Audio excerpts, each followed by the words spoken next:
the August workshop meeting of the Exeter Township School District Board of Directors. I need to announce that we did meet in executive session prior to this workshop and discuss personnel and litigation. So we will have an opportunity to talk about subsequent to our special presentations by Mr. Kane and Mr. Flam. So, huh? Mr. Dean. I didn't see Mr. Dean's not on the.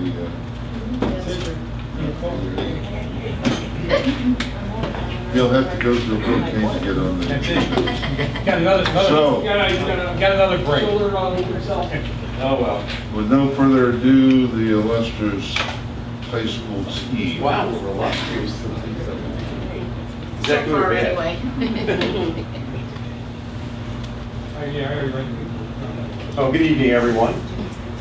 Do you have the report on your board docs? Or? We do. Yes. All right. I'm going to take care of student learning, and Mr. McFarland's running a little bit late. So he was going to do this one, right? Yep, so Mr. Dean's going to do testing. So he's got a few minutes to get here, but if not, we'll cover it. Under student learning, what I highlighted were the three key initiatives that were going on in the high school this year. The first one, the implementation of the one-to-one Chromebook initiative, which was just the 9th grade class this year, really went extremely well. Predominantly because of the approach that our IT department took for the whole implementation. We actually started not this past year, but the year before with a core group of teachers who had those Chromebooks just in their classrooms. Actually, they started out with full-featured laptops, which is the way we thought we were going to be going in their classrooms. And part of what we learned by halfway through the year is that the Chromebooks were really a better choice. And we had considered them early and had gone away, gone back, gone away, and ultimately found they really were the best choice. And so what we learned was a lot of what we needed to be careful of as we went and expanded the implementation. We also ended up with a core group of teachers who were really very proficient in utilizing those Chromebooks in the classroom, and they of course helped their colleagues. So this year we expanded it to the 9th grade, so we went to about 350 kids as a full-scale pilot. That went very well. Things that surprised us, how very quickly the students became accustomed to using them, and you would see them out immediately. They'd come into study hall, immediately Chromebook came out and they're working.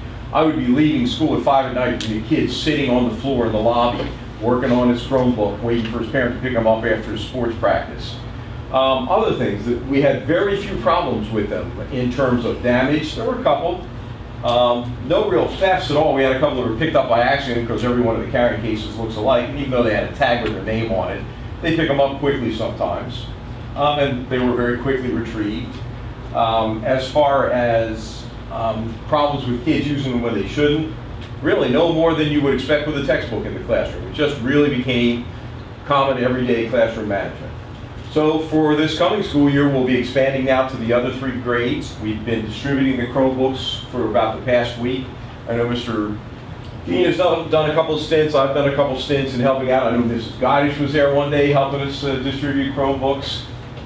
There's a real sense of excitement among the other kids and the parents. I had a number of parents who said to me, well, it's about time. You know, and then for me, the most fun when I was giving them out, you know, I'd give them their Chromebook, give them their cover, give them their power brick and their cord, and I would ask every kid, said, do you plug your cell phone in every night to charge it? And I kept waiting for some kid to say, I don't have a cell phone.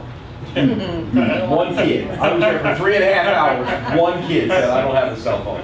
Every kid said, yeah, of course. When I said, do you plug it in every night? I said, fine, plug your Chromebook in too, and you'll be good to go for the next day. So we're very pleased with where it's going. We did a lot of professional development for the rest of the staff during the last school year. We have plans to continue that as the Chromebooks are now out in the entire building. The second big item, the implementation of our CPM Algebra 1 curriculum had a little bit of a rocky start for a number of reasons. It's more than anything else. I mean, Algebra 1 is still Algebra 1, but what this curriculum represented was a huge change in teaching practice and really learning practice on the part of our students. what it did more than anything else was put more of the accountability of learning on the students. Heavily involved in productive struggle rather than just feeding the kids. And that was tough for the teachers, because you know how teachers are. They hate to see a kid in need without that need being addressed. And part of what's embedded is letting them struggle a little bit. And what we found is productive struggle. You've already used the line somewhere, this builds character. I can't tell you how many times I've said that to my kids. They say, Dad, this is hard. Well, it builds character. Well, what we learned is productive struggle built not just character, but it built ingenuity, it built creativity, and it built true understanding. We were, of course, concerned, and Jason will probably talk a little bit more to this, that with the first year of a brand new program, it's typical for standardized test scores to drop. For us, that means the Keystone Algebra 1 exam. They did not drop. There was a modest increase in our scores. And when you look at it, we saw a nice increase in the ability of our kids to answer the constructive response questions as opposed to the multiple choice, which means an increase in their ability to think their way through the problem. So we were very pleased with that. And then the third item I highlighted here was Project Lead the Way, which was the first course in our new STEM curriculum. Also very exciting. You heard during the course of the year about our success in the Jobs First STEM competition, where we took 3rd place. Those were kids out of that course, 5 kids who had never had an engineering course in their lives up to that point. I think, to be honest with you, part of the success we saw in our Algebra 1 Keystones also comes from that, because we had 55 freshmen who took that Algebra 1 Keystone who were in that Project Lead the Way class. And again, very much a curriculum that is making learning more the job, or as much the job as the student as it is the teacher's job. And thinking them, motivating them to think, to be creative, to struggle, to be problem solvers. So very successful. We're looking forward to the second course now, kicking off this year. That's Principles of Engineering. Last year we had one teacher who had been trained by Project Lead the Way in Intro to Engineering Design. He has now also been trained in Principles of Engineering. We have a second teacher trained in Intro to Engineering Design, and a second teacher who will be teaching Principles of Engineering. So we now have 3 Project Lead the Way trained teachers in the building. I ran one of them, actually. John Rugg lives 2 doors down from me, and I ran into him on the weekend in between. It's 2-week training. They let him go home for the weekend. He looked exhausted. He said, you know, it doesn't stop at the end of the training day. You spend the entire night working on stuff together, on problems and things like that. So it's a very rigorous program. So I feel we had a very successful academic year, especially in the new initiatives that I've listed here. Jason can follow up a little bit now on the academics with the testing results. And it was a good academic year, a very good academic year. And when I give you some comparison numbers that you've probably already seen, you're going to see just how great. But in terms of the Keystone exams, again, we expected an implementation dip because that's what happens when you're starting a new program, and we did not see that. We actually saw an increase, a modest increase, but an increase, which was fantastic. And with all the other adjectives that Mr. Kane was talking about, I'm also going to add, resiliency to that list, because, it's not uncommon to see a student hit a problem that they don't know, and then they just want to check out of the problem because they haven't built those resiliency skills. But especially with CPM this year, they have really had to learn how to do the productive struggle and have the resiliency, and they are making so much more progress on problems that at first blush maybe they didn't recognize right away. But once they settle down and they get into it, you see that they're actually working through problems quite nicely, which has been really terrific. And so with the 11th graders, you see that 72.6% for Algebra 1, 82% for literature, and a 73% for biology. Just to give you an idea, you don't necessarily need to go through all of the scores, but to give you an idea that the state average for the biology, just as an example, we tested in the winter wave with those that had been in the winter, the first semester block, and our proficiency rating was a 76%, and the state average is a 52%. So it's hugely above the state average. It absolutely crushed it. So that was really remarkable. And then we see a very similar statistic when we get to the spring testing. We see our Algebra 1 scores for first-time test takers was 58%, the state average is 50%. With literature, you see we were at 73%, and the state average is 68%. And then in biology, we were at 69% for the spring testers, and the state average is 58%. So just an absolutely outstanding job on the part of the students and the staff who really work so hard to get the students prepared. Not just for the exam, but in general, because we know that that's really the goal. We are anticipating that the state, as you're aware, is going to shift the graduation requirement from 2017 to 2019. Still has a vote to be made official, but that's the expectation. It doesn't seem like there's a lot of support to keep it where it is right now, and then it's anybody's guess after that. Is there a particular rationale for this, or is it just sort of kicking the can down the road? Well, I think that the predominant, yes and yes. The predominant factor is that when they put the PBAs in place, the project-based assessments, to provide an end route around passing the Keystone exam, I don't think that they had any realistic expectation of how much demand that was going to place on schools, and they just were not anticipating not only the time, but the cost associated with implementing that kind of plan. As you well know, we were moving forward, making plans to cover our responsibilities for PBA at the high school right up until we received this kind of news. And so yes, I think that the state didn't really have an expectation of how hard this was going to impact schools. And so yes, and B, I believe they are kicking the can down the road a bit, and they're going to make some kind of maybe a modification. We have no idea whether that's going to look like a modification or a deletion or a substitution or whatever. So. I'd like to add just a little bit too. I think the other factor involved here, the state has an actual role in evaluating those project-based assessments, and they were not prepared yet to support that. They didn't have the staffing to handle it. Yes. Can you also help explain the differences between how the different classes do? Looking at, say, for literature, the class of 2016 is 82% proficient, but the following class, 2017, is about 75% proficient. Yes. Two parts to that. One is that they're not really comparing apples and apples in terms of cohorts.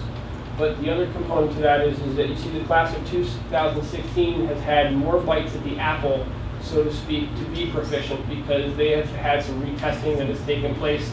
And so where they may have been at a 74% through remediation strategies that we put into place this past year, we had them retest, sometimes some of them in the winter and some of them in the spring. Mm-hmm. And we pick up another handful of students that are proficient, you see that percentage go up. Okay, thanks. But the opposite happens with the Algebra 1 in the first column.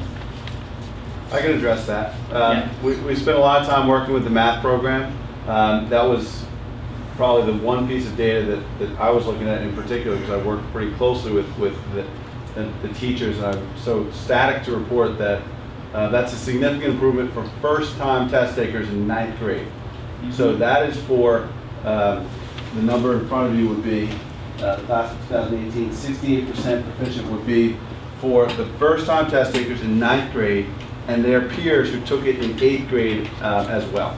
So if you just look at the academic sections, we saw increased performance and achievement out of our academic sections versus the prior year, and significant 5 percentage points improvement over last year, and probably close to 15 or even 20%. I think it was just below 40% for first-time test takers 2 years ago. So this year it was just under 60% for first-time test takers. So we saw a large increase in performance there, and across the board, everybody shifted, even those that weren't proficient, towards that proficiency mark. It was quite impressive. So you're seeing a high-level view of those stats, but the more you dig in, the results are even more impressive. And We owe the teachers and the CPM program a lot of credit on those fronts. Thanks. I would also add the class of 2017 had a motivator that the class of 2016 did not have. As it stands right now, they still have a graduation requirement. And they're also a year behind, you know, in the spectrum, because that same class of 2017, those that were non-proficient this year will be able to get some remediation and then retest. So that number is going to be, you know, it can only be higher next year at this time. So. Thanks. Other things? Oh, I'm sorry. Yeah, I just wanted to ask you, do they have a basic, below basic, and advanced, or is it just that it's whoever passes for proficient? They do have a rating of below basic, basic, proficient, and advanced. The only one that matters is the line really between the B's and the P's. That said, we love to see students that were proficient scoring advanced, so I don't want to discount that as a number. But in terms of, you know, where the focus is for the students, they just want to make sure they're getting over that line. But yes, there are 4 criteria for rating scales. So can you give us an idea of where, you know, whatever amount of students took the test, we know that, you know, 72. Sure, absolutely. Ballpark numbers, what I can tell you is this, is we had a great deal of students who, you know, by our best estimation, missed, you know, proficient by 1-2 questions.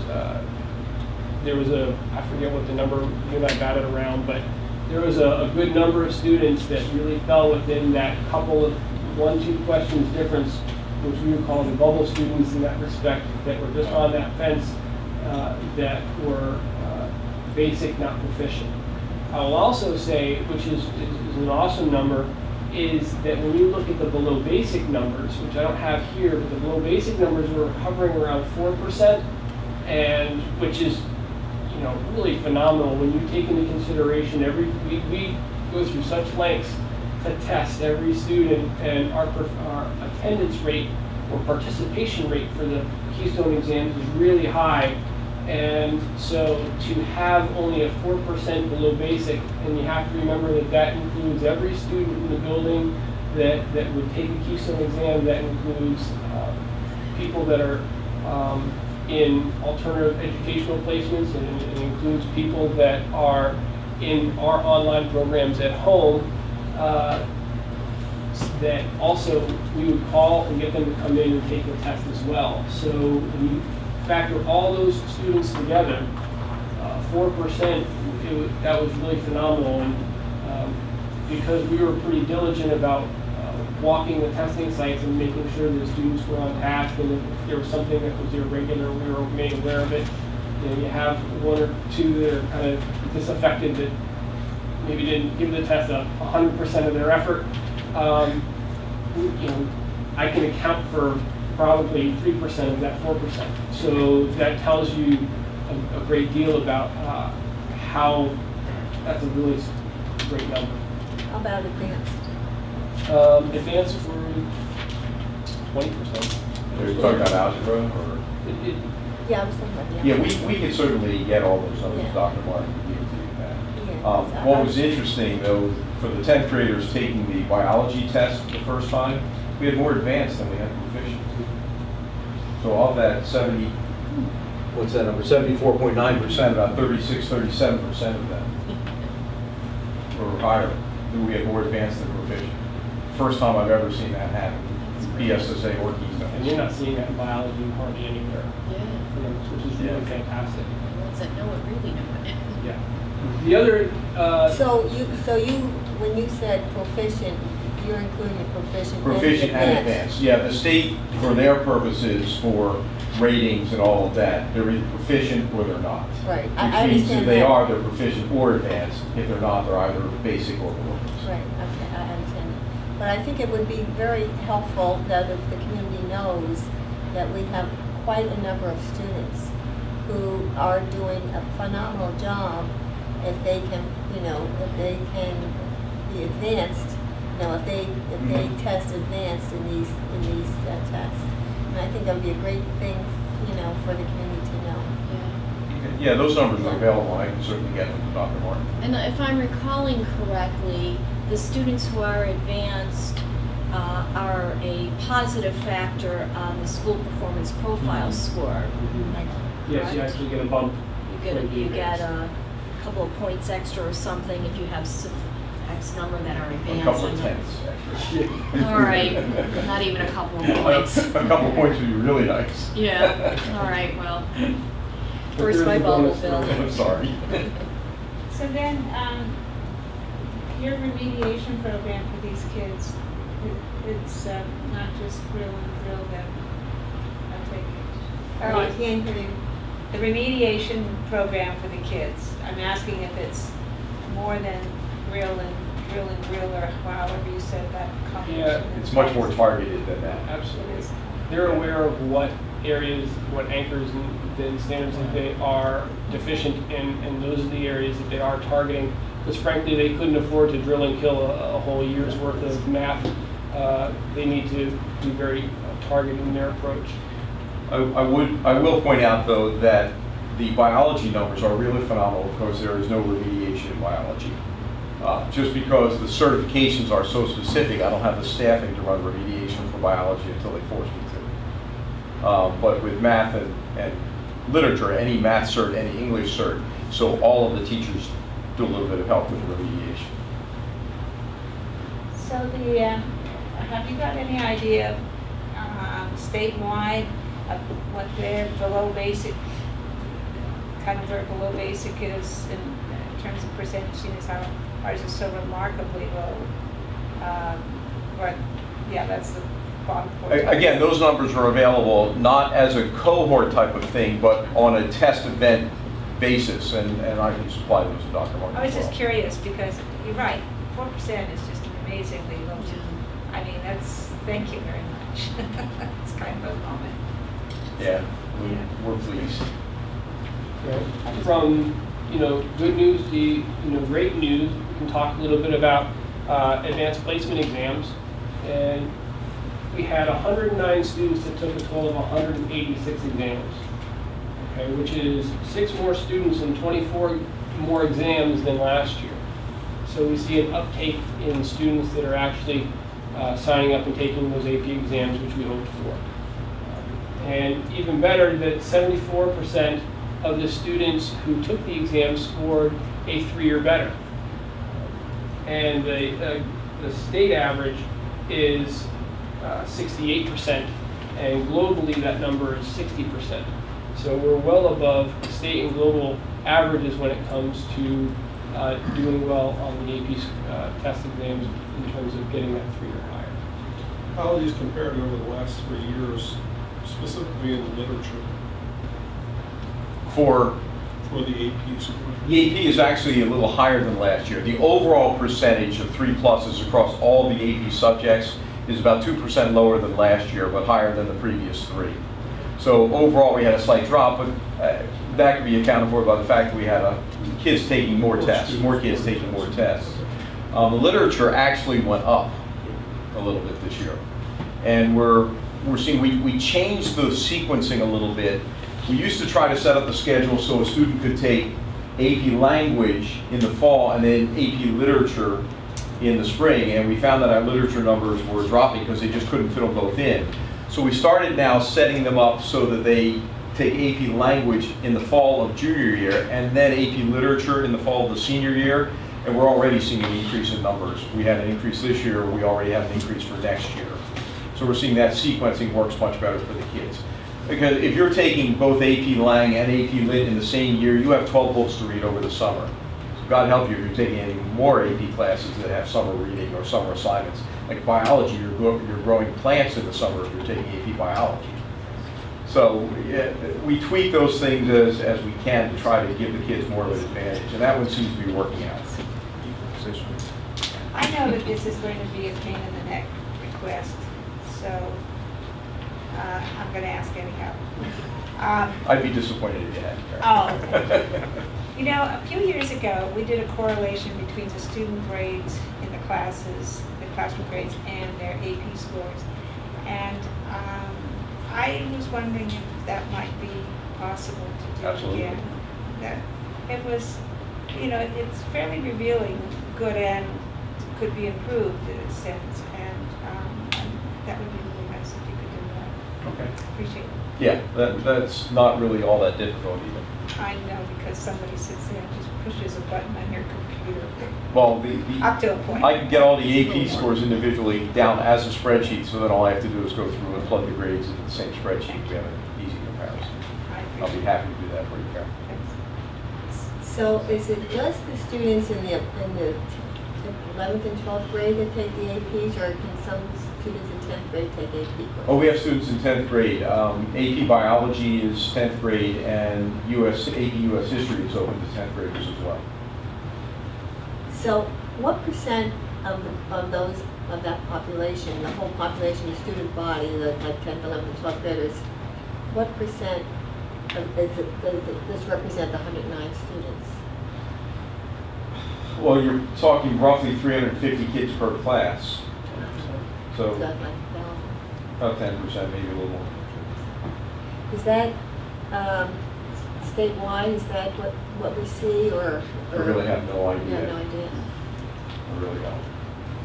Because I can I see know- if that data is available somewhere. I've never looked for it. Because I think I noticed that, like, the number of students that take AP courses and you know, pass them with a 3 or above, I think that kind of adds to, like, you know, what kind of a school district you are as compared to the other school districts. Oh. And how many AP courses you offer your students. So that's what I was wondering about, because I think we do a great job here, but maybe we're not, We we're all also- down the line there. Yeah, we also get some credit in that school performance profile, some extra credit there for the AP scores as well. Yeah. So Adding actually, that, courses yes. reflected. We're adding 2 additional AP courses next I was just year going as to well. ask you that question. So how many AP courses will these students have the opportunity if they have the grades? I think that'll put us to 21. 21.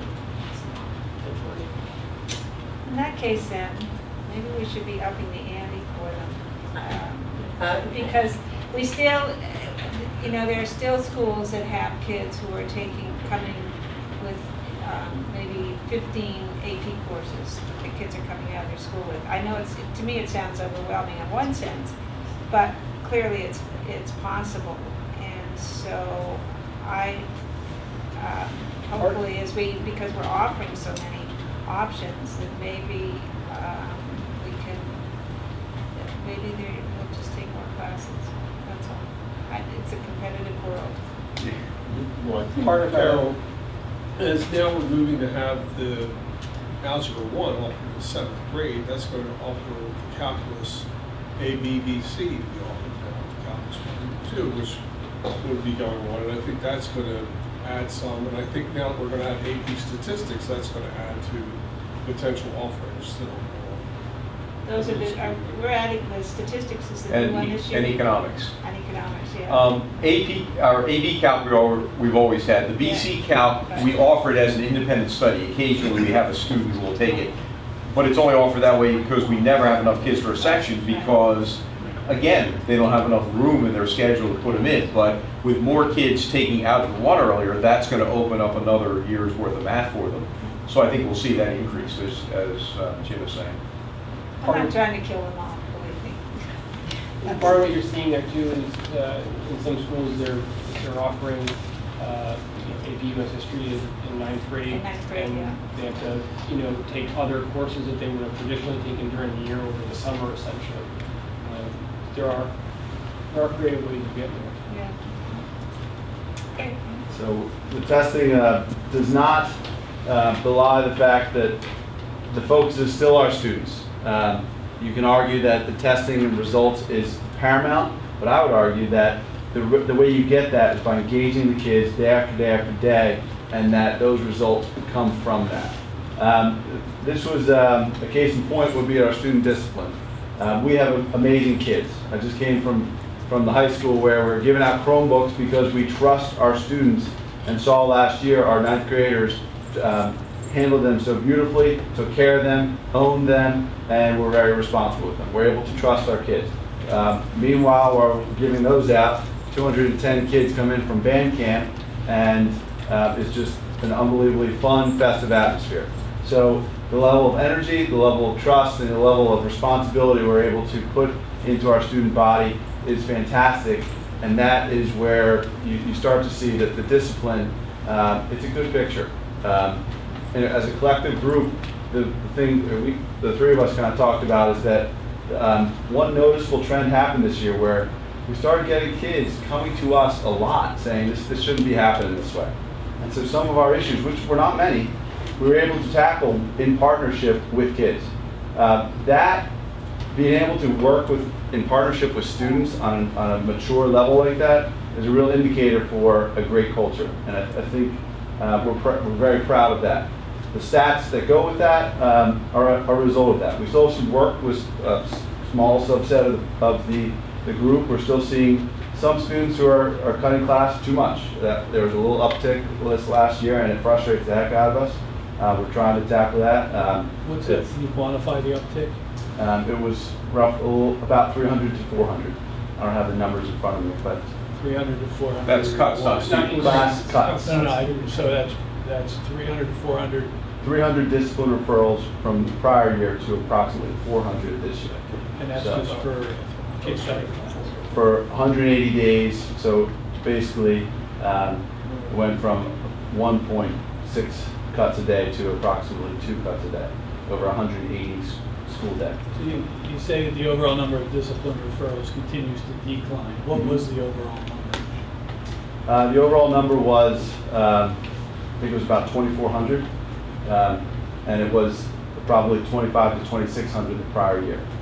And have you seen a spike in anything in particular in terms of something that outside of people coming in late or whatever? Has there been a particular thing that a discipline issue that's arisen or that spiked or that changed? I mean, you have an overall decline. Was there anything that stuck out?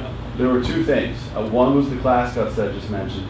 The other thing was the electronic device. We made it a specific point of saying, we're not going to change our policy this year, but we asked teachers based on one discipline issue that we tackled very aggressively, we want you to enforce this to the letter of the law. And we got a lot of comments from parents, a lot of comments from students saying, where is this coming from? We said, well, it's not coming from anywhere different. We are just prioritizing it. So that was probably the other uptick that you saw. Thank you. So we're very proud of our students. It is a great culture that has been built. We were able to trust our students, and parents in the community deserve a lot of that credit. And then the second thing is the senior survey. We're very proud of 2 students that made Ivy League, were accepted and are attending Ivy League schools this fall.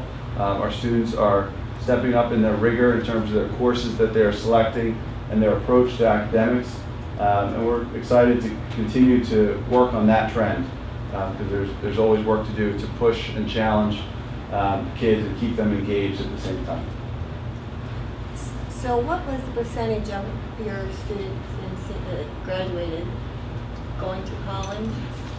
79%. 79%, 64% of those to 4-year colleges, 9% to 2-year colleges, and 6% in business trade or technical schools.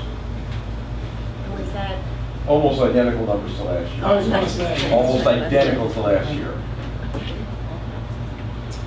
Well, I can tell you, the young man that's going to Cornell will be happy to come and speak to the students whenever he can get back from Great North. He worked Giant this year, and I just saw him the other day in Dreams the end of the week, and he said he'd be happy to come back and talk about what life is like at Cornell. And so maybe we can think about when the students are coming back. The guidance counselors usually set up a forum type situation with students returning around Thanksgiving break or just prior to Christmas. Yeah, and then they make it open to kids at the auditorium. And they do basically a panel discussion. Good. Dr. Bradley, you have a question? Yes, I have a comment not really related to your report, but links Ivy League attendance and these college credits. I found out this summer Cornell and Franklin and Marshall are requiring students who have dual enrollment for college credits to verify that they took the course at a college. In order to count for either Cornell or Franklin and Marshall. So I'm concerned about the message that goes out to the students who are taking the dual enrollment RAC courses, that some of the upper level, more selective colleges may not accept those as college credits. Well, I wonder if they would have accepted RAC. Nothing against RAC, but I think that in the state schools. The answer is no.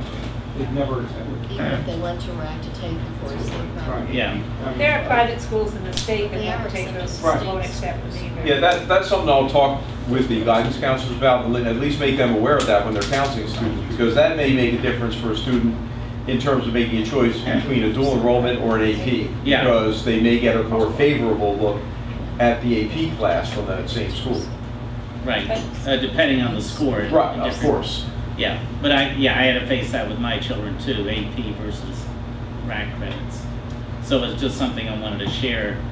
I Yes, didn't thank you. realize. I was not aware of that. Yeah. Thank you. But you should also check to see the schools in the state.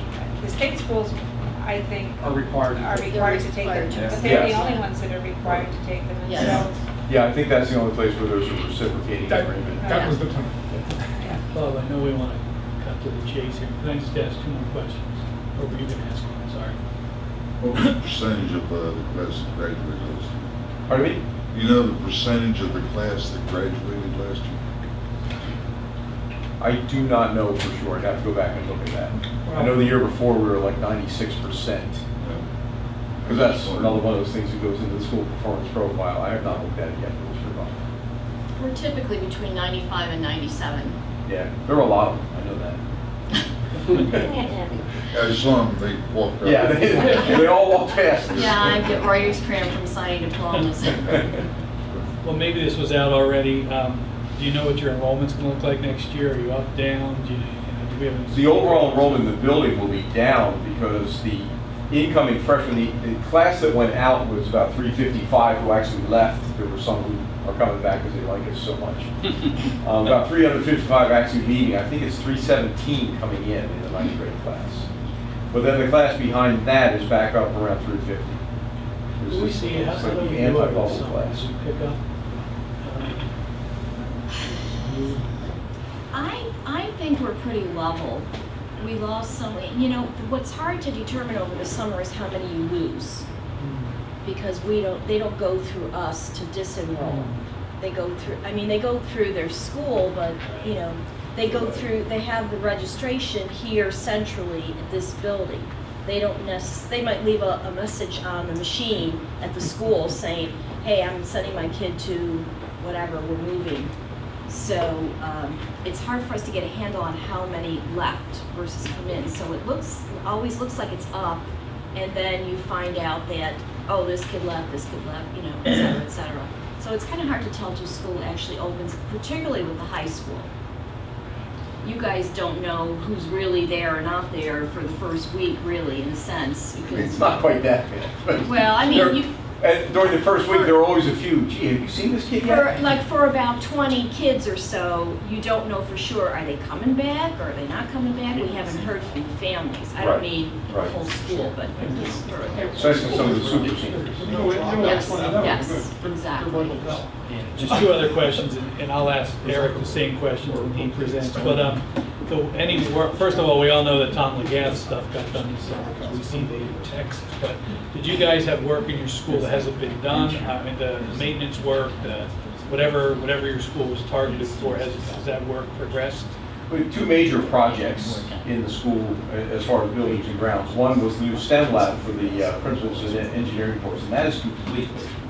The other is the refitting of one of our classrooms for the transition class, the new special ed class, and that is underway. I believe they're installing appliances this week. So that'll be ready for the Yeah. start. Yeah, we'll be good. And the other one's more just a comment. I mean, I live in the neighborhood, so I spend a lot of time walking around the area, and the outside. I mean, I know there's a lot of work being done, but man, the outside of the buildings could use some landscaping or you know, a truck of mulch or something. I mean, they just, you know, Todd's been working on that with Mr. Pitts. because, you know, there's so much quality going, there's so much quality going on the inside, but, you know, if you looked at it from the outside, you're like, Yeah. you know, you never get a second chance to make that first impression, whatever that appearance, that perception thing, and, you know, It's a baseball field. You don't mulch the mound. Come on. I'm just thinking, you know, maybe we can, I don't know, I mean, I know we You can guys probably. cover your budget for overhauls it. for your wheelbarrows tomorrow. Why did we cut the tree down? I don't know. I mean, I can make an assumption it was dying. The other tree was dying too. I thought they were The back half of that, the big one right on the corner where I stand and wave to people in the mornings, the big one there, the one, all the branches on the one side, on the uphill side were dead. There were no That's leaves on it probably at all. Probably root damage. Your sidewalk on the other side of where you stand, that handicap curb cut, and that, I took a picture of that last night. I mean, that's pulverized. If you know, just it's the other side where the kids walk down 37th, and that area where they would cross over to say Right. if you were standing there, that Right. that area needs, that's just pulverized. And I saw it last night when I was over there. That needs to be replaced before they start the school year. I mean, Yeah, you'll notice there at that intersection that the township did finish the rest of the work that they were going to do. At the time when they agreed to change the parking signs, they also agreed to put in crosswalks there. They did paint those in, and notice there is no crosswalk across 37th on that side because that's where the parents are making the left-hand turn through, and we would prefer the kids come across and come down the other side to avoid that. But I do know what the section you're talking about. I haven't noticed it because I. yeah, well, if you want to see the picture, I have the picture. But it just, you know, somebody's going to slip on it or fall on it. It's really bad. So, Any other questions? yeah, just a quick question about the Chromebooks. You're gonna have like 3 times as many kids signing on. Has there been any conversation about server capacity? Yeah. We did expand it. Yeah. Yeah. And we've done some testing too, in a way. We created for the algebra keystone, was it, and literature? Algebra and literature in the spring, we made a large testing room out of the auxiliary gym and had about 75 kids in there all hitting the network at the same time doing their keystone exams with Chromebooks. The first time around, there were some hesitations. The guys fine-tuned it, the IT guys fine-tuned it, and went very smoothly. You're gonna have every kid now is gonna have, no, but Yeah. 3 of the grades are gonna, yeah, right? No, all four grades will have them now. So, yeah, they've expanded, they've added ports and things like that. All right. We won't know for sure where the weak spots are until we start using Give it a them. whirl, yeah, okay, thanks. Thank you, gentlemen. Thank you. Let you off the hot spot. Turn it over to the man who's also partially responsible for our success at the high school because he sends us very good students. Evening. Leaving her. A number of the items I'm going to share with you this evening are very similar to what my colleagues from the high school have shared with you. But the first bullet item is different. We had a busy year last year. This year is setting up to be even busier. Working toward our new schedule. And spent a great deal of time, as I had shared with you in the spring, working on 2 models, one for 7th grade and one for 8th grade, although they're similar, of a new schedule.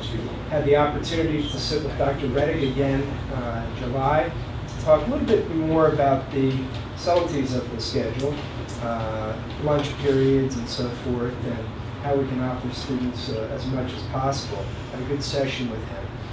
But as we move into this coming school year, we have quite a bit of work to do in a number of areas, one of which is communicating to a number of people, parents or students, our whole school community, regarding what this new schedule will look like. Also providing professional development for our teachers. For example, our tech ed teachers are going to need professional development and training with Project Lead the Way courses. They'll need to learn the curriculum. And a number of our teachers have already been working on what that curriculum will look like for 16, 17, and how that instructional model will present. For example, yesterday and today, our English and reading teachers were in the building working together during a flex day, during 2 flex days with Julie Klein, putting together how they're going to bring together English classes, reading classes, and writing workshop classes. And they did a great job over the last 2 days. So I think they have a good start on that. Our science teachers were in the building today looking at their testing and how they're going to move forward with the 16 and 17 schedule, although the schedule model for them is not changing. They'll continue to teach in a half-year block. They are concerned about making sure that they're hitting the standards and making sure that the curriculum aligns. So they were in the building today looking at that as well. We'll work with our committee probably on a weekly basis, if not bi-weekly basis throughout the fall, making sure that we're ready to go, because it won't be long until we have to share this. We're building it very early this fall, making a practice run with it, and making sure that we're ready to go to make an official, authentic run, probably very early spring, if not late winter, because we'll need as much time as possible to make sure that we have everything ready to go. We're going to continue to use the college prep math program. As Bill said, we got a little bit of a slow start with it, but I was very, very proud of our teachers for the time and effort they put into learning the program and to making sure that it was implemented with integrity. And I think our students came a long way, and we're looking forward to seeing what the program looks like with a cohort of students who have had a year under their belts. I know our teachers have come a long way. As I said to you before, their faces look a lot different at the end of the year than they did at the beginning of the year with the program. So we're looking forward to it. We'll have about 30 incoming 7th grade students who will be taking the Honors 8th grade Algebra 1 course. And we gave all of our math students, the 6th grade, 7th grade, 8th grade students, the Algebra Readiness Test in the spring. And about 32 of those students scored very, very well. And so we took a look at their scores, teacher recommendations, and we'll be have offered them the opportunity to join the 8th grade Honors Algebra 1 course. So that's exciting. We also have a number of our 8th grade students, or current 8th grade students, who have performed well on the test and in their CC2 course last year. And we phoned home, called parents, talked to parents, and offered those students the opportunity to join the honors sections as well. So, not to get ahead of myself, but we had about 69 students in Honors Algebra 1 this year. We'll have almost twice that many in the coming year. About 120 students will take Honors Algebra 1 in 8th grade. So we're looking forward to that. We'll take the Keystone in May and have an opportunity to accelerate. For the number of students you're having in an Algebra 1 program, what is the size per class? It's actually very good because the 7th graders are taking the 8th grade course. We were able to eliminate a couple of sections of the Honors 7th grade course and reassign the teacher to the Honors 8th grade course. So we'll have 2 teachers teaching Honors 8th grade. Class size is roughly averaging 20. So this year, how well did the Algebra 1 students, just a minute, I'm getting the 7th grade to 8th grade here. I want to know how well these kids are doing on the Keystones for 8th grade. As anticipated, our Honors 8th grade students this year did very, very well. 68 of 69 scored proficient or advanced. And 1 student was not proficient. So now that's a population of students that we've targeted to accelerate. So as I said, it's anticipated that they're going to score well, but it was 98.5% of students who were proficient or advanced. Nice preparation. Absolutely. So we're looking forward to getting more students involved in the program and hopefully accelerating. So what about the 7th graders that end up in the 8th grade program? What do they do in 8th grade? They'll continue on with our sequence. So they'll be looking to take a geometry course. So we'll be offering a geometry course at the junior high next year. We're continuing to work with Julie Klein. Julie has done a tremendous job of organizing cohorts of reading apprenticeship and really making an impact on what's happening in our classrooms from a literacy standpoint. And in addition to cohort number 7, which will be operating this year, we had 2 teachers volunteer to join the Reading Apprenticeship Writing Connections training. They went to the Berks IU for 3 days this summer, and I was able to attend a session at Harrisburg with about 20 of my colleagues from across the state, the Reading Apprenticeship Writing Connections with Sue Kinney. We'll have some professional development opportunities throughout the school year for these 2 teachers, and we're continuing to push forward with our efforts with literacy skills across the content areas. Again, Julie has done a tremendous job. Karen D'Annunzio has been a big help for us, and I can't say enough about the work that's been done with that program. By the way, with regard to college prep math, John will be attending a session this Thursday as well, and making sure that we're up to speed with what's happening in professional development throughout the year with college prep math as well. We have 3 sessions where trainers are going to come in, and a full day dedicated once again for our teachers to get professional development. It's very important, and I think, as I mentioned to you last year, each time our students attended these professional development sessions with trainers who are their colleagues, teachers, their anxiety level dropped, and they were able to pick up some techniques to use in their classroom. Very helpful. We want to increase authentic use of technology. At the end of last school year, the Act 80 Day, we had 3 teachers did a tremendous job presenting information on Google Drive and Google Apps to our teachers. Kevin Adams, Dina Burkhart, and Kate Sowers stepped up and prepared on a number of days and did a tremendous job of sharing information with our teachers in anticipation of going one-to-one at some point. What we really want throughout this year is increased authentic use of technology in the classroom. We want kids using the technology. With that in mind, we have 3 classrooms with dedicated classroom sets of Chromebooks this year, and we have a number of cards that teachers can sign out, laptops that teachers can sign out to use. So we want to increase that use of technology in the classroom and build it into the curriculum. We're going to continue to promote STEM through a variety of opportunities, both in our classes and through workshops. We're going to bring people in, as we did last year, to present for our students, invite our students to join those sessions. We'll have high school teachers coming down to our building in late October, early November for a day to set up and provide an opportunity for all of our students to go into the gym and see some of the STEM activities, similar to what was done at Rifton last year with the STEM night, just to promote and show students the opportunities that they'll have at the high school and in our building next year. And of course, our Alveus program will continue.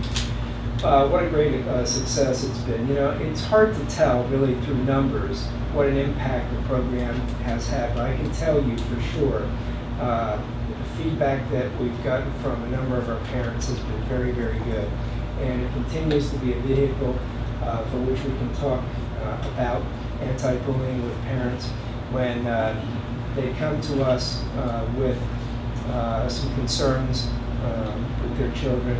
It certainly is an opportunity for us to discuss what we're doing proactively in our building. Last year, again, we continued with an effort that we started, I guess it was 2 years ago, John, when we had our students with our multiple disability students learning about their disabilities and really having an appreciation for what these students deal with on a day-to-day basis. Last year, we added a session talking about autism, and it was just a really, really positive experience to the point where at the end of the school year, at our end of the year assembly, one of our students with autism performed for his classmates on the piano and earned a standing ovation. And it was just a beautiful moment. one that I'll never forget. Regarding testing, Carol, I mentioned that 68 of 69 students scored proficient or advanced on the Keystone. What's interesting is 9% of those students scored less than proficient on PSSA. And so PSSA is going through an interesting time right now, let's say. Our scores in PSSA took a hit, as did the scores throughout the state. And though I haven't been able to match up our scores with the other districts throughout the state, I have heard from a number of my colleagues in the county whose scores have dropped as ours did. We still remain above the state average, but PSSA, it'll be interesting to see how the state uses the information, uses the data from PSSA this year. So I'll have more information regarding our percentages as official numbers come out, as we hear from the state. Will you have a chance to look at the two kinds of testing and try to see what the difference is, or why there's a difference? Or, I mean, I agree that people can write exams, and unless you know their language, speech, whatever you want to call it, they can take the same question and ask it in a manner that you can't possibly understand, because it just doesn't make, it sounds like scrambled eggs. And so, but to have that's a fairly significant shift for those students. And so I'd be curious to know if there was just, it was a language. Well, to the extent we can, Carol, is I guess what my answer would be at this point. One of the problems we ran into last year was not knowing what was going to be on that test until late. And it's somewhat hitting a moving target. And so in the past, we've been able to get a test blueprint and sample items, eligible content, to look at that. So we'll continue to do the same thing we've done in terms of investigating as we can what's on that test and preparing our students appropriately. Our math teachers have done a great job of aligning our curriculum with eligible content. But when you learn late, and when the test isn't reflective of what it has been previously, it's very difficult to prepare. I just want to make a comment that the Keystones in some way are more valid because it's an Algebra 1 course, and it's an Algebra 1 test. And the kids that you just described, I didn't look at that number, but it's amazing that these kids are being asked to take two different tests. So it's an amazing amount of time, but at the same time, they've never been taught, I'm sure, the measurement and the geometry and those items that are on the 8th grade assessment. So it's a total misalignment of content. And I'm not a big fan of standardized tests, but I do think that the results to look at least with those kids taking those Algebra 1 tests, are the Algebra 1 scores. And I think that there's a lot to be proud of there, especially because it's a new program. And just to speak to the dramatic drop, one of my colleagues in one of our county schools stated that a cohort of students last year scored 97% proficient or advanced, and their score this year was 37%. 97 to 37. Wow. 60 point drop. It'll be a time of adjustment. But we'll get through it, and I'm confident that we're doing the right things in the classroom for our students, and we'll come out on top. I'd like to answer the question that I know you're going to ask regarding our building. Our building inside is absolutely beautiful right now. Our custodial crew this summer, along with the 2 high school students that they had helping them, did a tremendous job. It's, I think, the best I've ever seen. And the custodians gave a lot of credit to the 2 high school students that had helping them. So they were real go-getters, and it looks great. The outside of our building, interestingly, you mentioned mulching and things like that. We had, as you know, the church meets in our building Sunday. And we have a good working relationship with the church. And they reached out to us, and they would like to do a day of service. So as John and I talked the other day, we put our heads together and said, wouldn't it be nice if the church members would come in and do a little mulching, a little beautifying of the building outside. And so we reached out to Mr. Pitts. He'll be providing some shovels and rakes and wheelbarrows. And on September 20th, the members of the church will be volunteering their time to help us. One of the things that I noticed is that we're probably, if not in our last year, certainly nearing the end for the sidewalk at the side of our building. It's in rough shape, and so it won't be long until we're hearing jackhammers out there and ripping that up to replace it. That's one thing that we have to tell you. About any work that they were doing, was there, I mean, everything else, anything that was assigned to the school for facilities is done? You said the inside was taken care of, any other projects that were. And then I'll ask really two other questions. One was, how are your discipline issues? What did you deal with last year relatively here with the high school?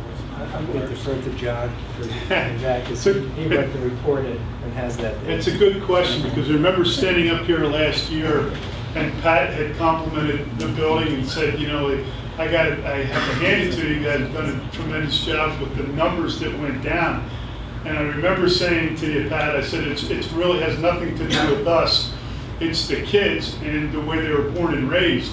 So at the end of this year, I looked at the numbers, I passed them on to Eric, and I said, remember that comment that Pat had made to that school board meeting? And it goes in, you know, peaks and valleys, and you're going to get those peaks and you're going to get those valleys. And last year was one of those valleys, Pat, and we did nothing different. It's really the kids that come through, or faculty, 95% of them returned, and we returned. So just across the board, our numbers were up discipline-wise in a number of different areas. That's the only explanation I have for it. Yeah, I talked to these guys a lot more than I would have chosen to. Thanks, Pat. And just to quantify that, like how many is that? Like, what's, you know, these guys had 2,400, so what's that? We were in excess of 1,000, maybe 1,100 discipline referrals, and the year before we were in the 900 range. But more importantly, Mike, we were the severity of a number of the issues that Bev's alluding to here took and occupied a lot of our time. I tell people, you know, I spent 90% of my time with 5% of our population when it comes to discipline. I think the colleagues here could say the same thing. It's just the nature of the beast. And sometimes the reason it becomes maybe more than it should is because instead of getting support from the parent, we get a threat of, I'm going to get my attorney involved, et cetera, and at that point, you know, I get involved as well as sometimes our attorney. But, you know, a lot of times it's just, you know, an initial reaction and then things settle down. But we had a number of those. The other thing I wanted to ask both, we're moving from, I think, My Big Campus to Schoology. Have you guys been involved in that at all? Or how about the high school? Is that going well? Is that transition? It's just beginning. We had a number of teachers who were heavily invested in using My Big Campus, which we started using because it was free. And they were, you know, very frustrated when it just went away when the company pulled it. So we actually had that group come in and look at two different learning management systems at the end of school on the last Act 80 day, and everybody was very impressed with Schoology. So they're looking forward to it. They're going to be our steering group to start with and start working with it and build some guidelines and recommendations, and they'll be our core group to help pass that knowledge on to the general faculty. So does, is My Big Campus out for this year then, or is it? Yeah, it's gone. So will the new one, will they have something for this year? You know? Yes, and there is a program, if you will, to take all the data that they had, everything they had in My Big Campus, and migrate it Okay. to Schoology. Yeah, 'cause Joe, I think Joe mentioned it at one of our technology. Yeah, so they haven't lost anything. And from what we've seen at Schoology and what we hear from other districts who have been using it for a considerable amount of time, it is a much more user-friendly piece of software than My Big Campus. So the learning curve should not be real bad. It just dawned on me. And it, you know, Bob, one of the things I was thinking is that, you know, given the, you know, we have Schoology, we have STEM, we've got the laptop program, we're devoting more resources to, you know, that part of education. It's money, it's time, it's commitment from people.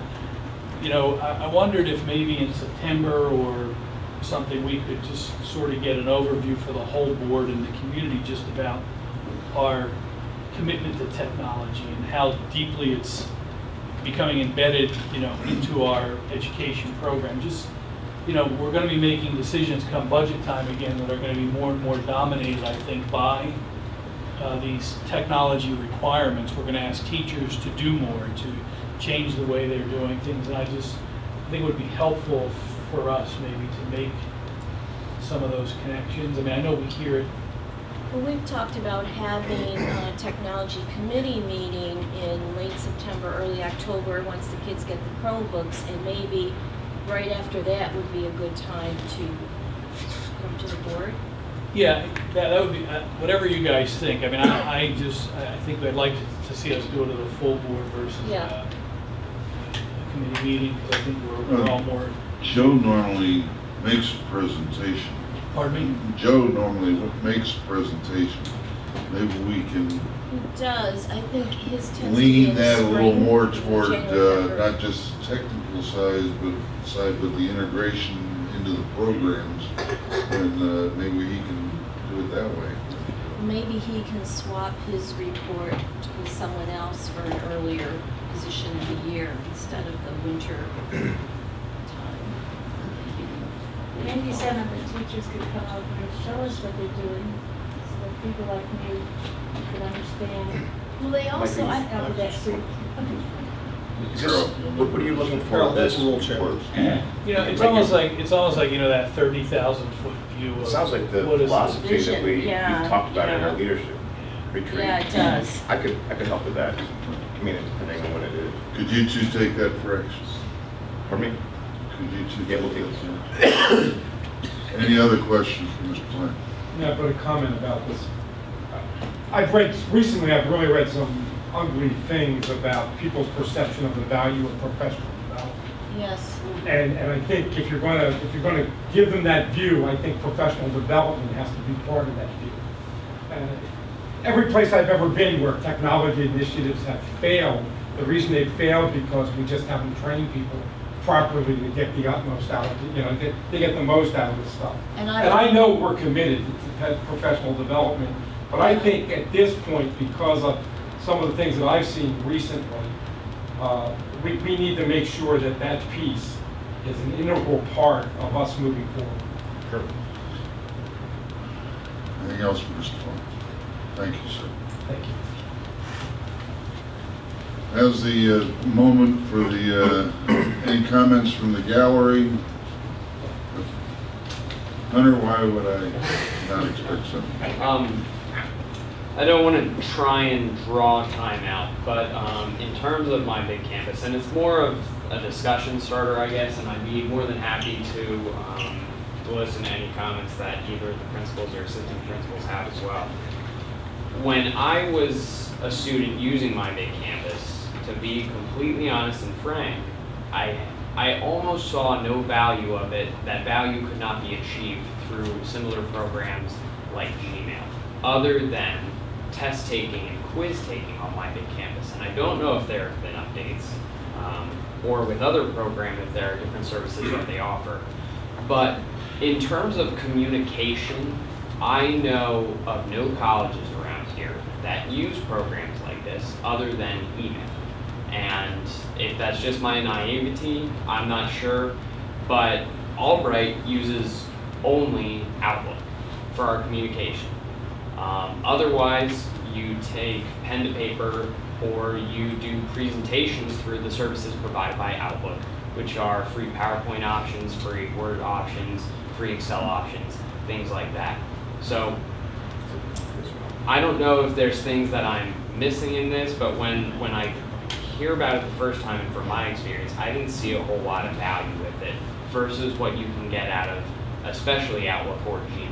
So if there are things that I'm missing, I'd be more than happy to listen, because I want to try and gain some clarity with this, because at the time that I was using it, I didn't really like it at all. Thank you for your comments. Maybe as time goes on, you'll hear some explanations if you attend meetings more. I know he attends them, so that's why I say you'll hear about it. Any other comments from the gallery? Okay, minutes. We will have one set of minutes to approve next week. Are there any comments on the current state of those minutes? I think, oh, sorry, Pat. Go ahead.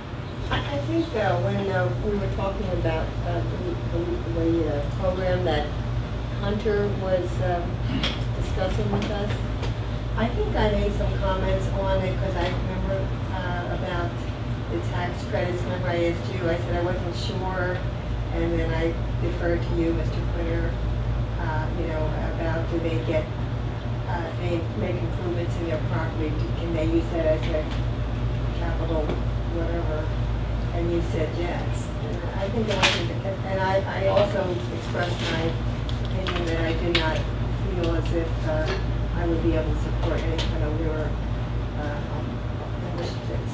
But I don't see that in there. I'll go back and review, and I'll probably have to look at the video. Sometimes I just try to get the substance of things, but I'll go back. My question was, and I'm sure I said this, but it's probably not what I meant, and it had to do with Mr. Japina asked if the extended season pay could be reviewed. I don't think I meant that we would review it in a way that would take it away from them. I think I meant that it would be reviewed by the board so that we would just know what's written in the contract. So okay. I'm sure that's fine. It's just to clarify that I wasn't looking to take anything away from people who were, You look at those two areas. I will. Thank you. We also have two policies to be considered. These second or more readings, so we'll be voting on them next week. Are there any comments on those policies? I only have one question. Regarding medicine that children need for asthma, how does that get covered by this? That's something usually an inhaler would be in their pocket for emergencies. That's something you want to have sitting with the nurse. It's mostly, we're talking about an inhaler. Excuse me? It's mostly an inhaler. Correct. A lot of times it does have the inhaler, in my experience anyway. Who does? The nurse. But there's been a change.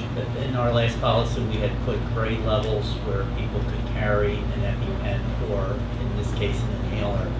And now the recommendation from the Department of Health is as long as a student, regardless of age, is certified by a doctor that he or she can self-administer, they've demonstrated that to the nurse, that that person can self-administer, carry the inhaler.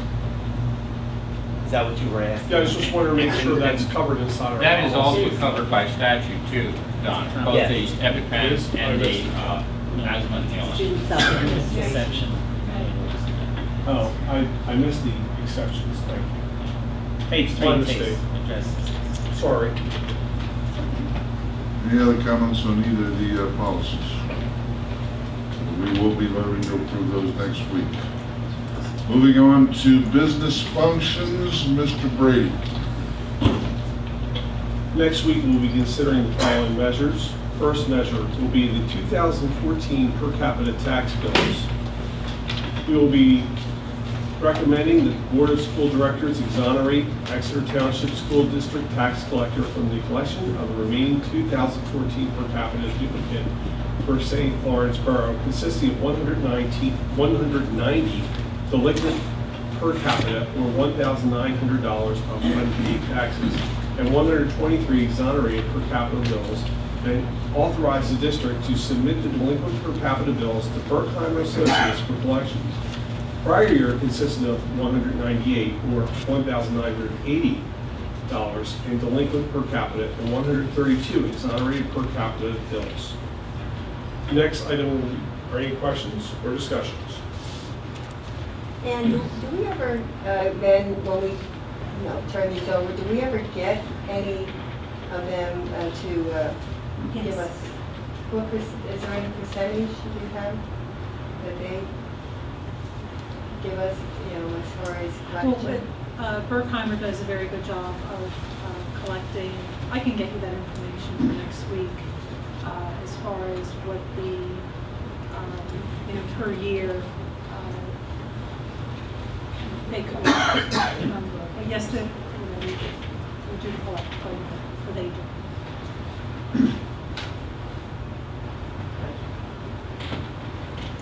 The next item we'll be looking at is the disposal of the Hobart dishwasher and the booster heater. We'll be recommending that the Board of School Directors approves disposal of a Hobart dishwasher and booster heater, which is in poor condition. Dishwasher was purchased in 1981 at a cost of $10,901 and is fully depreciated. Next question. I should hope so. It takes a while. Different kind of accounting practices. Next. Mr. Hobart still waits.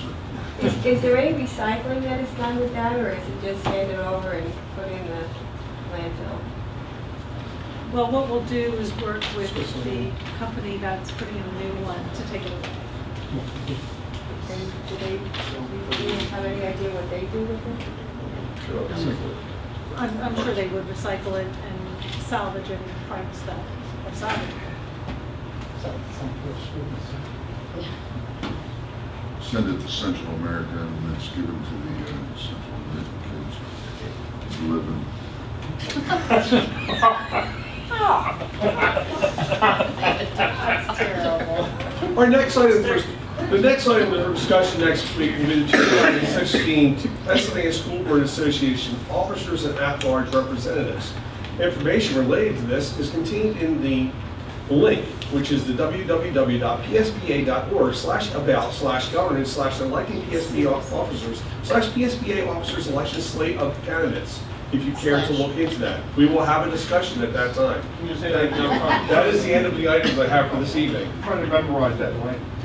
www. Remember, HTTP. Any questions for Mr. Brady? Personnel amendment, please. Part A, we have a retirement of Gloria Clay, our food services supervisor, effective October 31st, 2015. Wow, that's soon. I do have a question about that, Dr. Martin. Was this unexpected? No, not entirely. I mean, we knew that Gloria would be retiring, within the next couple of years. We weren't sure exactly when. She started sort of talking about it late last year, and She's older than the dishwasher. Twice the price of Dishwasher. Yeah, that's true. I'm sorry. But we got a new dishwasher. Her husband's planning on retiring. Do we have a job description for, we do. can you make that available to us? Sure. So have we selected, do we have somebody else in mind? No, not yet. We haven't begun that process. It's advertised. Is it not? Oh, we have begun the process. At least in Send it to- advertising.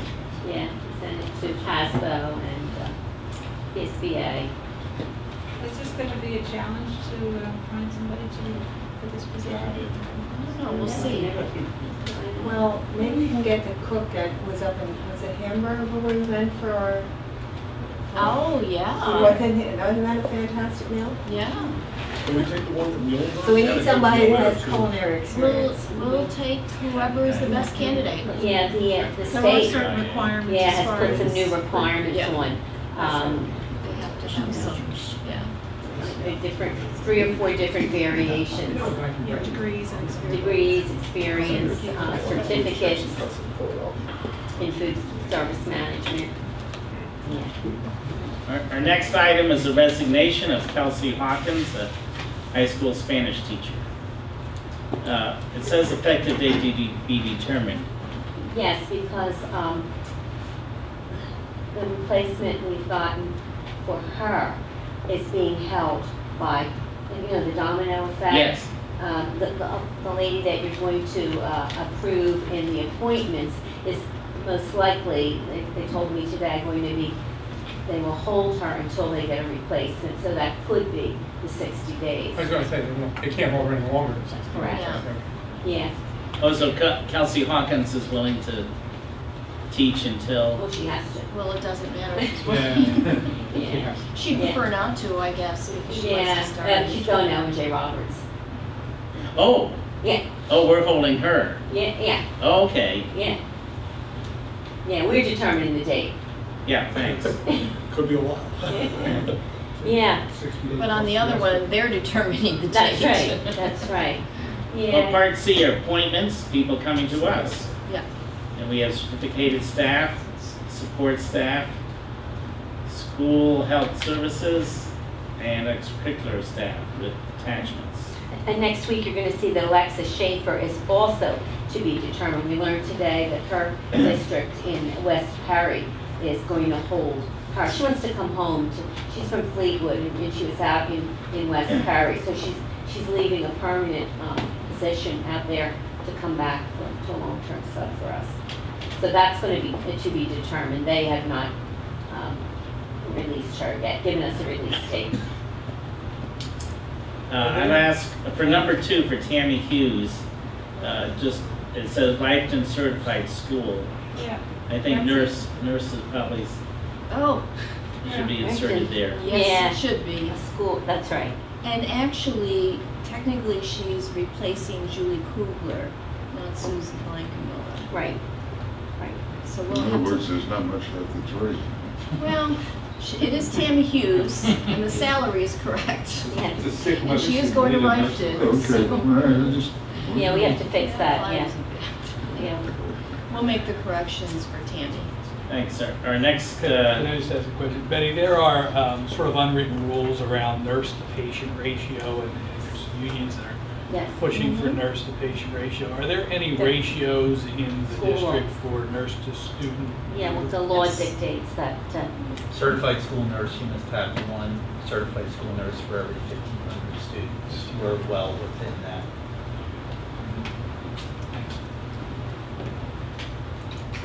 1,500 less than the hospital ratio.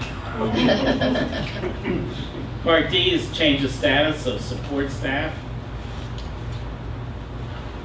Part E, contract renewal.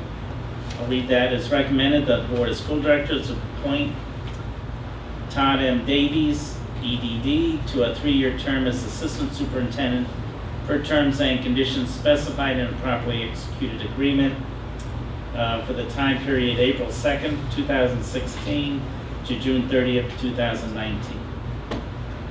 So the dates are in addition to what's on the agenda. You look perplexed, sir. Beg your pardon? You look perplexed. I'm sorry, what did you say? I'm actually trying to find it on my agenda here. Oh, no, it's under. It's not on your agenda. Got it. It's a hidden item. Will affect your Surprise. contract. It's invisible. Found it. Just like your contract. Part F, staff conferences 1 through 6. And that concludes personnel if there are no other questions. Moving on then to Mrs. Kutcher. Thank you, Dr. Bender. You have this wonderful field trip, 60-mile radius. I know what's gonna happen with that.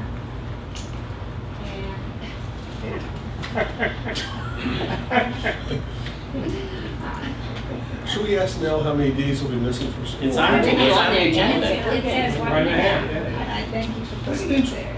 Out of 5 days, but out of 5 days, it's only 1.5 days. Item B, the tuition agreement with New Story and Kenmore. Is there some way that we can calculate the cost, total cost of this? Maximum total cost for the year, I guess is what I would say. For that particular one, or Well, for all of them? For each of them, because here we have specific students, and so, and it says X amount per day, you know, but I was wondering, in the same way that we do it for the conferences, if we could just add it all up and say this is a maximum, Actually, Sue did, and because the special ed directors have been working, putting pressure on News Story to do their pricing differently, because they're being a little expensive. So the grand total will be $197,000 approximately, but it's a savings of about $53,000 from last year because of the way they are coming up with a rate of $295. Before it was all of this a la carte charges. So that is the cost for those 4 students. So that would be the maximum cost? Yes, for this according to group the of analysis that Can she you gave me. Can you just add that when we come next week? You can just add that information. Add the in. cost? Total. Okay. And then, is that true for the next, for all of them? For the next 2 students, yes. Is News Story also, are they negotiating with News Story and Missing as well? Right, there's, and I'll clarify it with Sue, because the analysis that she gave me had one at 375 and one at 275, but yes, we can provide that information. Do you want per student or the total? The total. For all tuition on the agenda. Yeah. Each section. For each section? Yeah, for each one, there's 5 or 6 different agreements. If this is, we know that this is the maximum total for this number of grouping of students, and then obviously life could fluctuate if we have more or less, you know, which it makes an amount, so I understand the participants is starting point. Excuse me, Ann, for the 3 students, you just gave a lump sum number that you thought was the approximate number. What was your number? The 4 students? It was 3 at the beginning, but. No, there's 4 in that one. There were 4? Oh, there were 4, I'm sorry. Yeah, 3 at 295 and 1 at 195. I have the total that I gave. Okay. 196. Did you hear that? No, I didn't. 196,000. Yeah, 196,560. That's for B. For B. And are these new students or No. holdovers?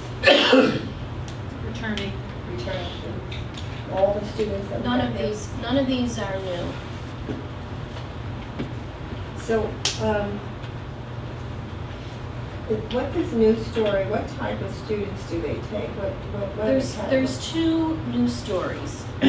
One in Kenhurst, one in Wyomissing. One in Kenhurst is for behavioral issues, emotional support type of a student, and the one in Wyomissing is for autism. The cost is higher for the autistic students. They need more services. And do we ever get a report from these people concerning the progress that these students are making, or? Oh, definitely, definitely. The special ed department works very closely with the principals of the schools and you know, some of the other staff members as well. And we're often over there visiting and so forth, and not just visiting, but you know, in having meetings about the students that they're caring for there. And do any of these students ever exit these programs and come back to our schools? Yes. How long does it take?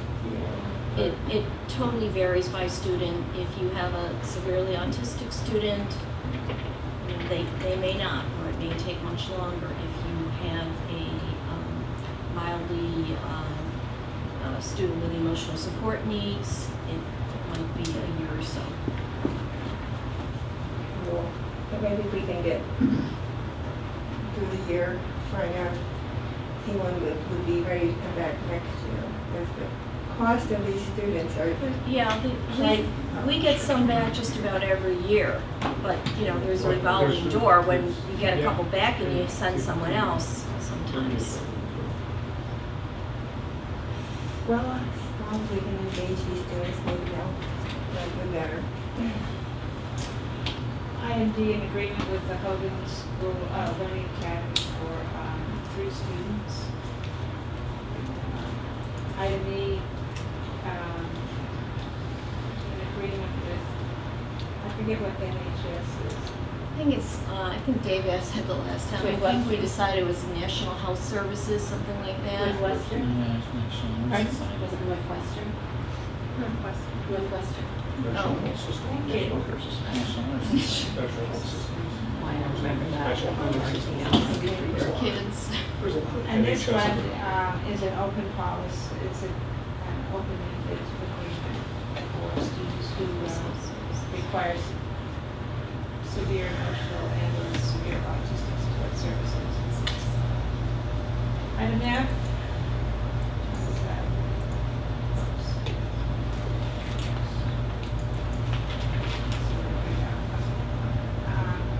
Also an open-ended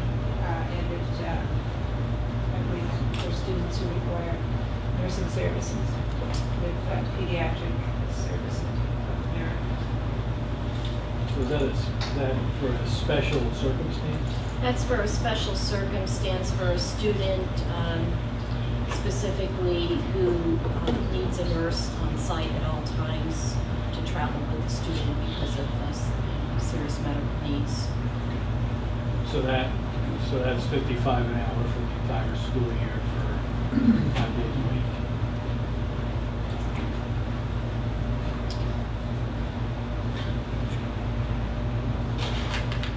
However, it is an open-ended program. We don't have someone assigned to this. No, I understand. We do actually. The budget is about 86,000. This year was 14-15. We spent 147,000, but one of the students has graduated out. So is there some reason that the student a student was not included in this? Well, I think this is just a generic. We charge $55 an hour for this student and any other student that may have this need. Okay. Would that make charges against their insurance or Medicaid? We used to. But we do have some students that their insurance does cover the nurse service. We have a few. There are several students who are very needy, but in this particular case, I don't know the specifics. Is that a registered nurse, an LPN, a nurse's aide? Do we know what that is?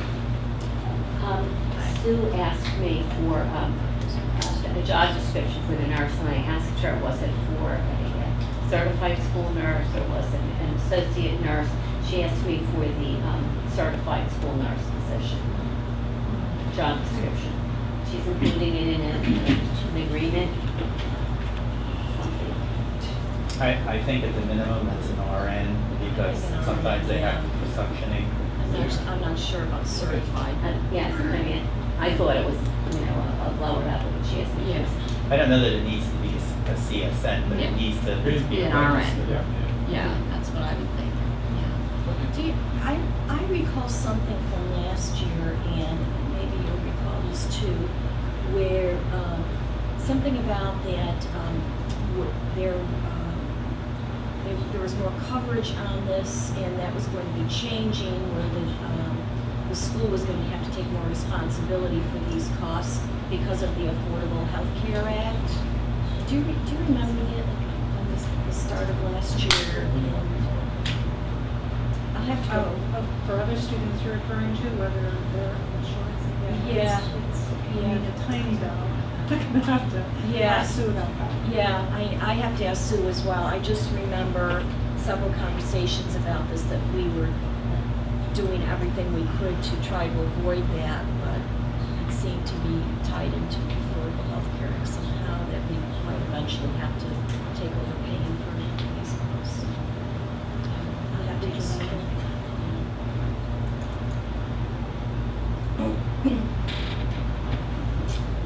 Item G is an agreement and release settlement for one student. Item H, another agreement and release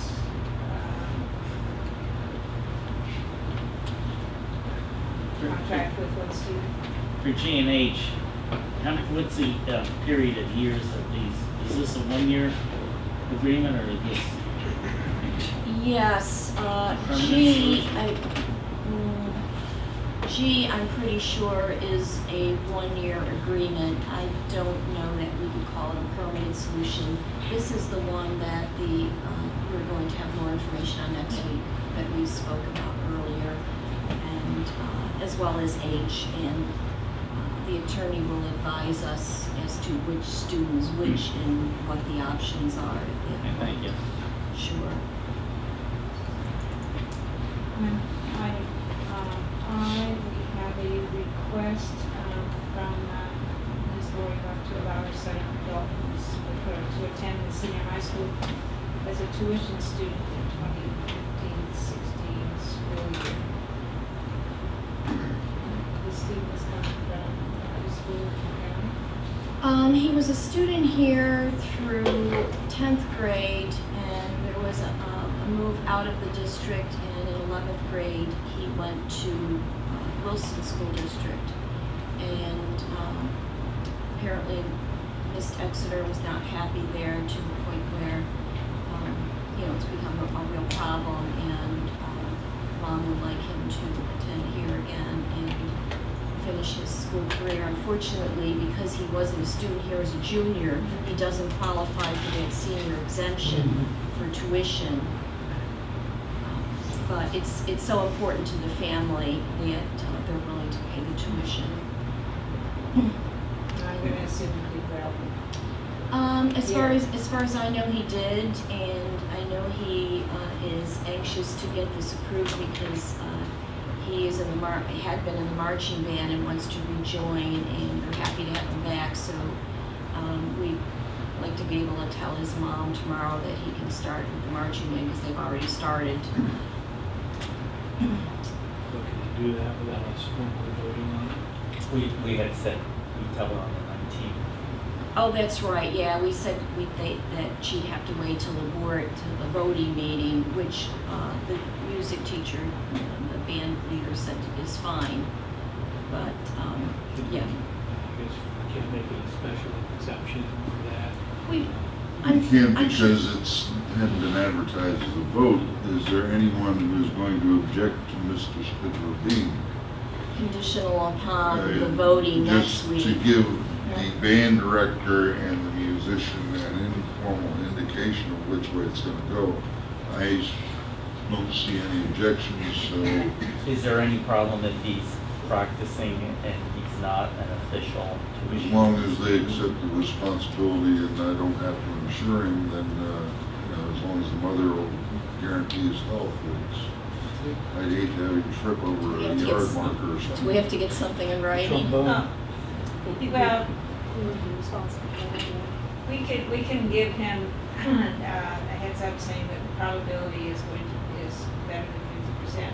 However, perhaps just for food praise or something, he should, and because it's okay with the music teacher, he should not come to practice with him until October. I haven't talked to him. October. That's what we told her, and Mickey is fine with that. Right? That's what we told her, and Mickey is fine with having him join the next Wednesday. All right. She is, okay. Yeah, she was okay with Oh, that. Carol said October 19th, and then you said they were fine with that. And Oh, I'm thinking, I want it to be October, I think. You want it to be October already? Thank you very much. Yeah, I think we skipped over F, which is conferences, so if there's any discussion. We covered that. Did we? Yeah, we said we're gonna spend a lot of money on detail. Neither, Where were you two? I don't know. neither one of us Did heard you want to it. object, Tammy? No, it's. Did you want to object, Tammy? No. Oh, you mean under personnel? No. We, Just a step. Is there any other items to be brought before the board for the general I welfare? was looking for you, but. Hearing none, I'll entertain a motion to adjourn. Seconded. Thank you, we are adjourned.